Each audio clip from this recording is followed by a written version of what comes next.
It's important for a purchaser to make sure that they conduct their final walkthrough of the property, because it's their last chance to make sure that the property is in the same condition it was when they signed the contract.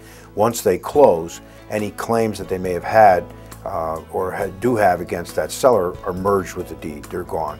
So they need to check that property before they close and do a thorough inspection. I ask clients at the closing, my first question is, did you conduct your walkthrough, and are there any issues? Because if there are any issues, we need to discuss them immediately with the seller's attorney and get them resolved. I ask my selling clients the same thing. We want to get them resolved immediately.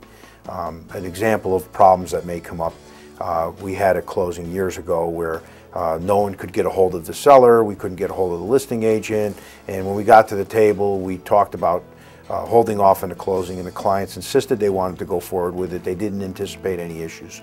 After the closing, they went to the property, opened up the front door, and they were almost knocked over by the smell of cat urine.